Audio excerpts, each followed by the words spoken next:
Visakha drugs కేసులో CBI లోతుగా దర్యాప్తు చేస్తోంది.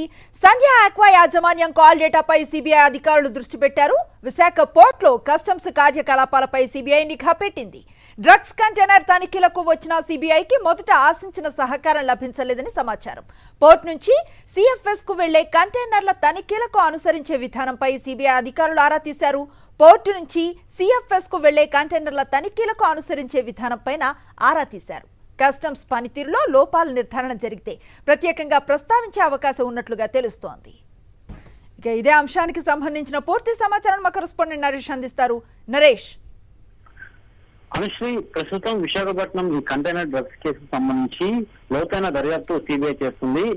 సిబిఐ దర్యాప్తు చేస్తున్న కొద్దీ అనేక ప్రశ్నలు కూడా వెంటాడుతున్న పరిస్థితి సిచ్యువేషన్ మనం చూస్తున్నాం. ఎందుకంటే ఇప్పటి వరకు అయితే బ్రెజిల్ నుంచి ఈ కంటైనర్ విశాఖపట్నం పోర్టుకు చేరుకోవడం జరిగింది.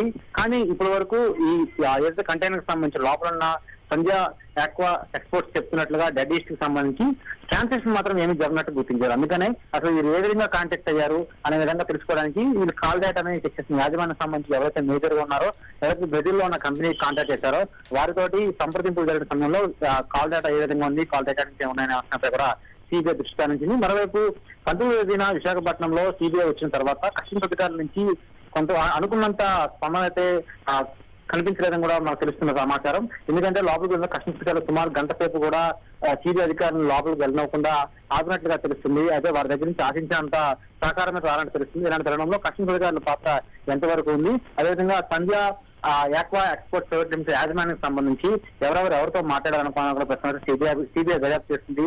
వీరు ఏ విధంగా లావాదేవీలు జరిపారు అనే అంశం బయటకు తెలిసినట్లయితే ఖచ్చితంగా ఈ చైన్ అనేది ఒక బ్రేక్ చేసే అవకాశం కనిపిస్తుంది. అందుకే సిబిఐ దీనికి సంబంధించి లోతైన దర్యాప్తు అయితే వేగవంతం చేసింది. Right, thank you Naresh.